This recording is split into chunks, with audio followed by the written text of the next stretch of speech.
Pessoal, vídeo novo aqui no site da Quinta Capa Resenha. Estou aqui com o Thiago Ribeiro, que me convenceu a ler este gibi. Excelente gibi.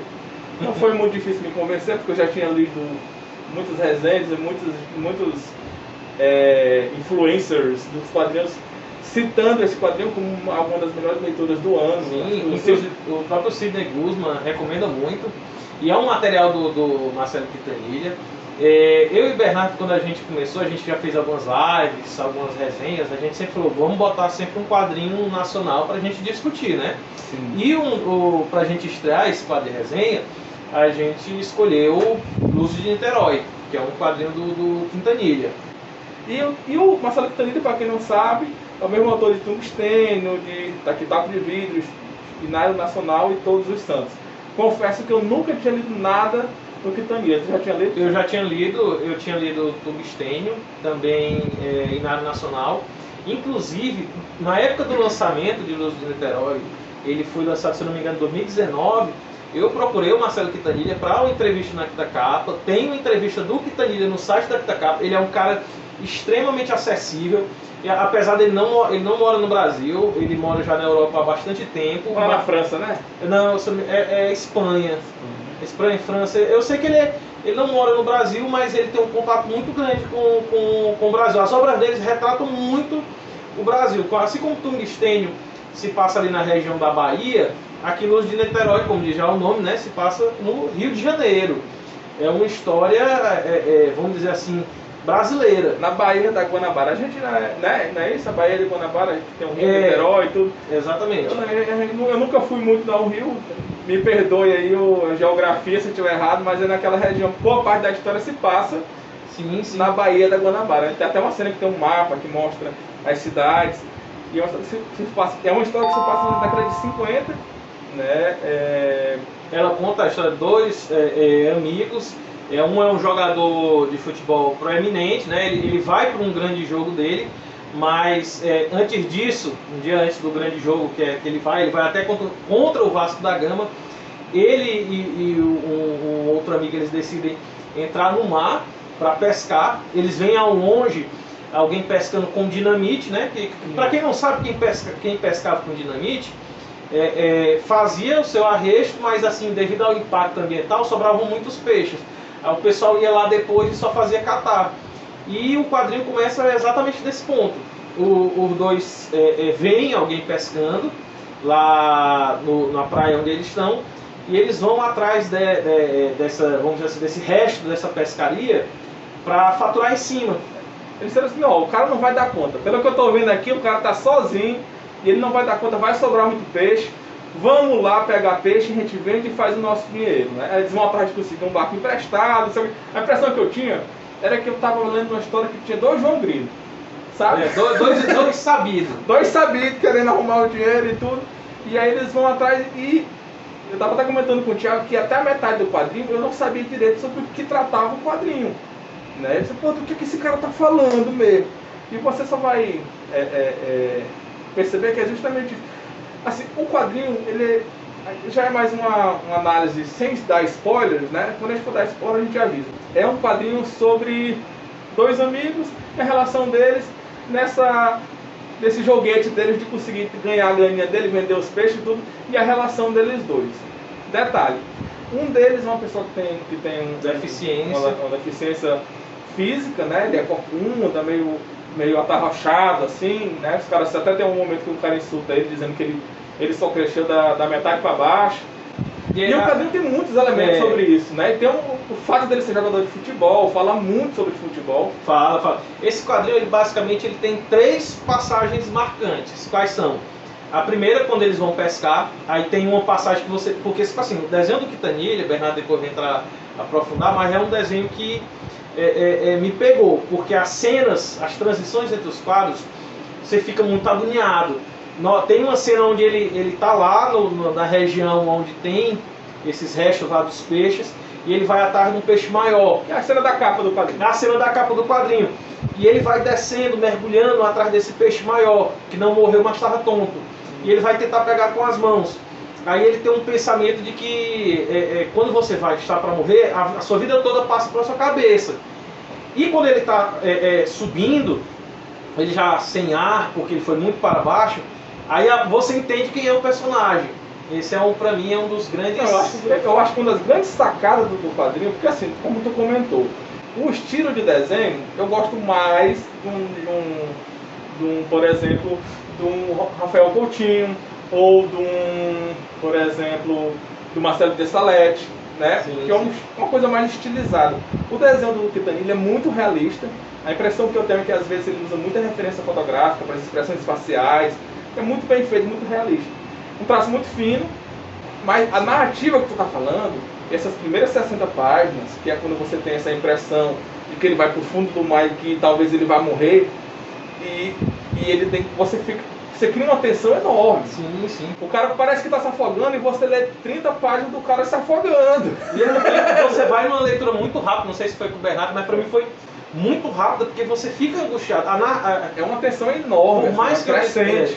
Bernardo ele não gosta tanto por ser um traço mais realista. Para mim eu gosto, porque ele tem muito de... vamos dizer assim, o quadrinho... Mas cabe para a história, eu acho que cabe para a história. Mas a narrativa que ele impregna aqui, ela é muito boa. Você fica naquela tensão. E assim, não sei se a gente já pode começar a falar dos spoilers, né? Acho que a gente já pode. Já pode discutir aqui os spoilers. Não é só essa parte que ele mergulha, que é o momento de tensão. Na verdade, nós temos 3 momentos de tensão na história. Que é esse primeiro, onde ele mergulha e ele sobe, quase morre, e ele relembra a vida dele, você vai entender quem ele é. Eu acho que é por isso que o Bernardo disse, pra mim até metade do quadrinho eu não entendi o que estava acontecendo. Pois é, deixa eu te falar, antes de tu entrar nos outros detalhes, segura aí, não esquece não, os outros 2 momentos de tensão. Com relação a isso, eu acho incrível a narrativa dele, realmente me pegou, porque assim, quando ele está no momento de tensão, de quase morte, que ele relembra o passado, aí isso acontece lá para a página 60, gente, do quadrinho 60, 70. Ele começa a relembrar a vida dele e lembra os problemas que tem com a mãe, com o irmão. E aí eu criei uma expectativa de que, então esse cara vai morrer e o quadrinho vai ser sobre a história do passado dele, da relação da mãe, dos irmãos. E não, eu achei essa quebra de expectativa do quadrinho, para mim, foi um grande ponto alto do quadrinho. Ele não morre e ele não volta a tocar na história do passado dele. Eu acho incrível que ele simplesmente Ele introduz para você o personagem. Ele presta, porque você já... vamos dar outro spoiler aqui. O quadrinho se passa em 2 dias. No dia da pescaria e no dia subsequente. Então, ele não precisa fazer todo um apanhado da história inicialmente. Ele pincela isso e você resolve de uma forma... São 2 amigos que estão indo fazer alguma burrada. Essa é a verdade. São 2 amigos que estão indo fazer alguma burrada. E você conhece o personagem bem ali, no momento de morte dele. Tanto é que quando ele sai, realmente, ele não toca mais no tema. Ele fica muito angustiado, quase morri. Mas bola pra frente, a gente ainda tem que fazer alguma coisa. Que é quando nós chegamos no segundo momento de tensão. Que esse que eu fiquei assim bastante agoniado. Assim, a relação entre os 2 personagens, eu gostei muito. Porque, tipo assim, eles são aquele tipo de amigo que, por mais que tenha amizade, eles vivem se ofendendo. Eles vivem se xingando. Aquela coisa, isso é bom a gente abrir até um parêntese aqui também. Por quê? Porque a linguagem que o Quintanilha usa, ela é a linguagem da década de 50. Tanto é que vai ter muitas gírias. Muita legenda explicando. Porque, tipo assim, a linguagem é uma coisa dinâmica. E do jeito que o pessoal falava na década de 50, não é o jeito que a gente fala hoje em dia.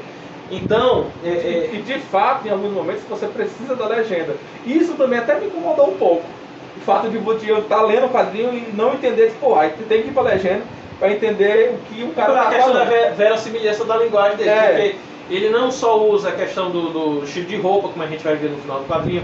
Ele não só usa o local geográfico onde ele está, porque tem um acontecimento histórico ali no meio, que a gente não vai entrar no spoiler, na verdade não são 3 momentos de tensão, são 4, né? Porque tem um momento que eles chegam numa ilha, que eles vão vender uns peixes, que ali tem um momento que você fica assim, meu Deus, o que é que está acontecendo? O que vai acontecer? O que é que vai acontecer? Mas não vamos entrar em detalhes.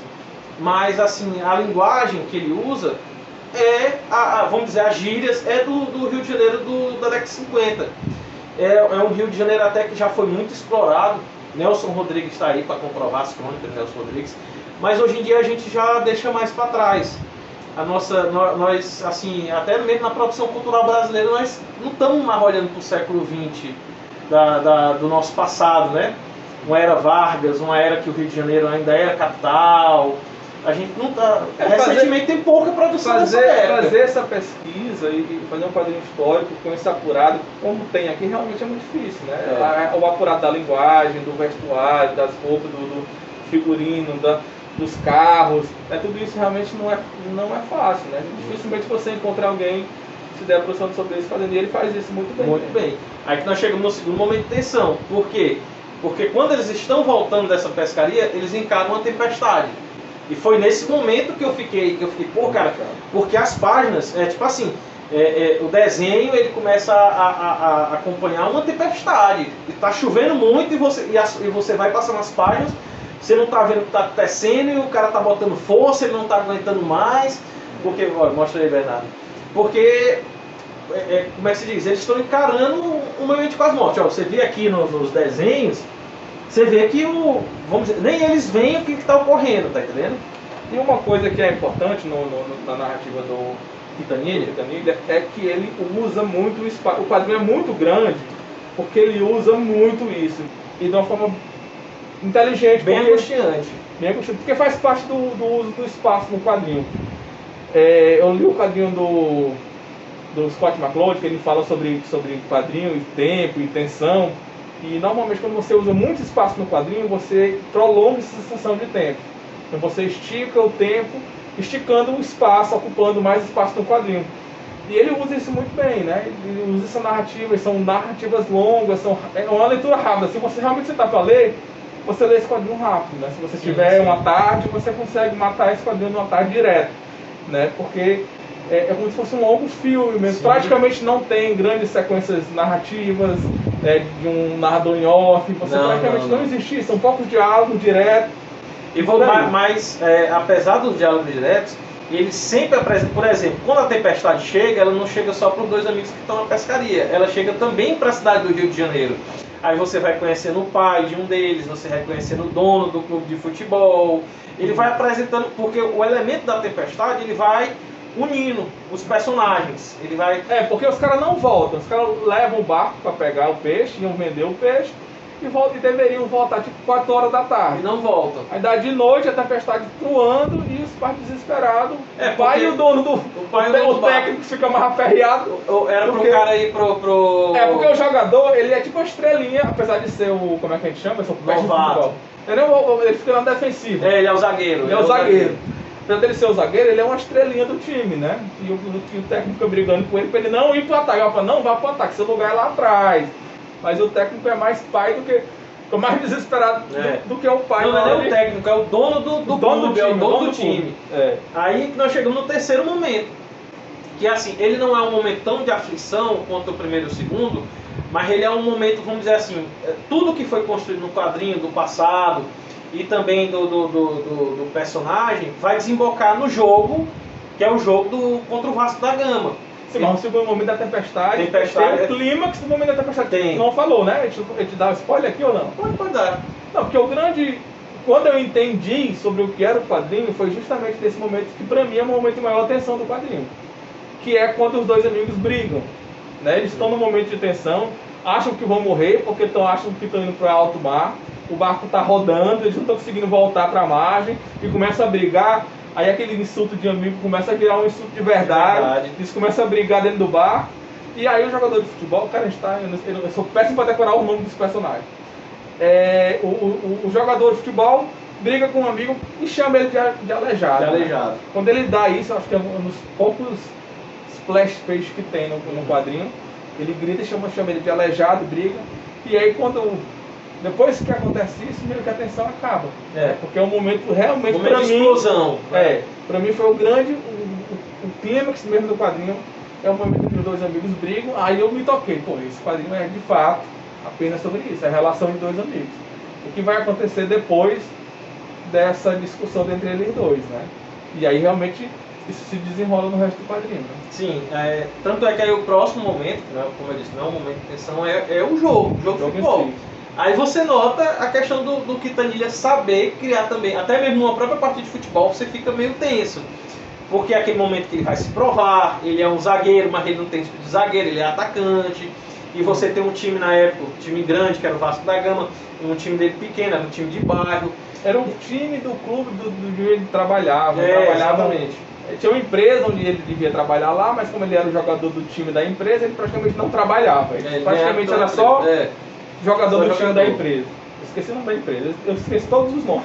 Mas era isso, aí ele vai e joga com o Vasco e tem esse momento de tensão dele tentar se provar como jogador, né? Confesso que eu não sou um grande fã de futebol, talvez o quadrinho não tenha me fisgado tanto também por esse ponto, porque ele é muito forte, esse ponto do futebol.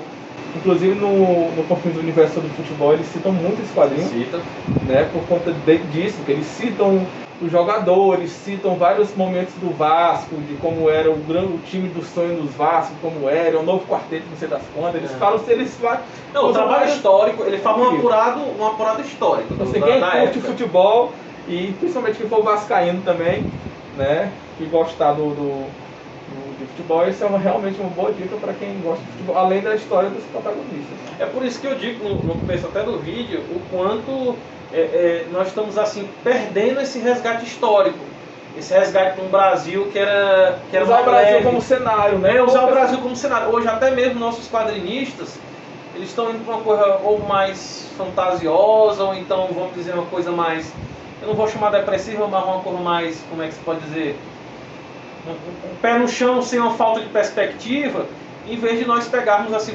cara, teve grandes momentos, por exemplo, da década de 50, Rio de Janeiro, um fato histórico que já gerou boas 27, por exemplo, construção de Brasília, a Globo fez aquela série JK, tá entendendo? Então, lendo esse quadrinho assim, eu senti, cara, tá aqui uma cor produzida no meu país, o cara não mora nem aqui, o Quintanilha não mora nem aqui, ele mora na Europa, mas ele resgatou uma coisa brasileira e resgatou também uma coisa histórica, que hoje em dia nós não temos isso. Verdade, tem algumas cenas que ele vai mostrando que o pai do jogador, ele é dono de uma barbearia, então as casas, as portas, as fachadas dos prédios, o lajeiro do chão, né, a textura que tem nos azulejos, tudo isso é muito bem trabalhado assim que ele faz, né, e eu acho que isso faz parte da pesquisa, e você deve prestar atenção nessas coisas, isso valoriza muito o quadrinho. E você nota que o Quintanilha não é só nesse quadrinho que ele faz tungstênio também, ele faz esse resgate da Bahia. Então, é um cara que eu sempre fico de olho. E tem o quarto momento de tensão, que é o momento que eles se reencontram, né? Eles se reencontram os amigos. Mas antes disso, tem um momento do baile, porque a gente não vai falar o que aconteceu no jogo, mas ele é visto assim como o grande herói do jogo. Aí tem e isso tudo naquela narração marradunhada, os momentos são muito rápidos, você fica assim, virando as partes. Cara, o pai dele escutando no radinho, que tem locutor de rádio. Muito bacana, essa parte eu acho bacana. É claro, quem não gosta de futebol, eu também não gosto de futebol, mas eu fiquei fisgado, porque a proposta do quadrinho fazer como é uma partida de futebol, e é dinâmico, é muito dinâmico, então é um quadrinho assim que, chamou a atenção. É uma pena que é de 2019, agora que a gente está gravando, né? Não é verdade, mas não importa. O que importa é que é um quadrinho de qualidade que a gente está fazendo aqui a reverência. Foi lançado pela Veneta, foi até uma campanha no Catarse inicialmente. Uma coisa que eu acho curiosa nesse quadrinho, que a princípio pode ser um problema, que pra mim, assim que eu terminei de ler, eu fiquei assim, mas espera ainda. Por exemplo, esse momento que tu citou, que acontece na ilha, né? Eles vão vender os peixes, aí decidem, não, antes de a gente ir para a feira, vamos levar os peixes primeiro na ilha, que lá na ilha a gente vende. Aí acontece uma treta lá na ilha, muito grande, e eu fiquei pensando que aquilo teria uma consequência no final da história, que aqueles personagens da ilha voltariam a aparecer. Não aparecem. Mas né? Não precisam aparecer. Por quê? Porque eles estão em prol da história. Sim. Eles precisam estar ali porque era no momento de passagem deles. Mas aquelas pessoas lá da ilha, algumas são figuras históricas que realmente tinham uma ilha lá naquela região, tá entendendo? Então, por isso que eu falo da questão do resgate histórico. É uma ilha de nudismo, né? Um detalhe, né? Quando eles subirem, inclusive, você tem que tirar a roupa e subir nu na ilha, né? Então tu tá falando que a ilha de fato foi uma experiência de nudismo que teve na ilha. Era um antropólogo, era uma atriz, desculpa, agora não lembro. Eu sei que ela criou morada lá. Foi, né? Enfim, tem essas coisinhas que o Quintanilha vai colocando, que, como tu falou, servem para a história, mas que não tem consequência. Por exemplo, no baile, a gente vê que o cara fica afim de uma menina e aquilo não termina em nada, né? Porque não acontece. quais acontecem, não, ele tenta pegar uma menina e aí não dá certo, porque a família da menina chega, leva ela antes do baile acabar, e ele tenta conquistá-la, e a menina vai embora e fica inacabado. Isso que eu estou dizendo, existem coisas inacabadas na história que a princípio você fica querendo que tenha uma conclusão, que tenha um ponto final, né? Que se desenvolva até uma conclusão, que não seja só colocado dentro da história, né? Mas a forma como ele vai construindo isso é interessante, porque como tu falou, está na história, mas não importa necessariamente ter uma conclusão, Então, simplesmente faz parte da narrativa. Ela faz parte da narrativa e é como eu disse, a história toda só se passa em 2 dias. Ela está acompanhando 2 dias da vida daqueles dois. Isso. Então, se tiver consequência, seria mais futuro, né? Você teria que fazer uma continuação disso daqui, que daria muito bem. Sim. Né? Daria muito bem para se desenvolver esses personagens, né? E eu acho que é isso. Teve aqui um comentário aqui da França dizendo que o Quintanilha é o rei do suspense. E é justamente, esse é um quadrinho que cria suspense, mesmo sendo uma história de um jogo de futebol ou de uma intriga de 2 amigos, né? Esse suspense não é exatamente aquele suspense, sei lá, que provoca terror, medo, mas é aquela aflição, né?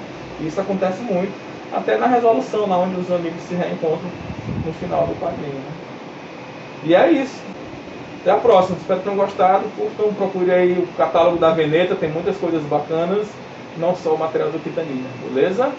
Até a próxima. Valeu, pessoal. Obrigado.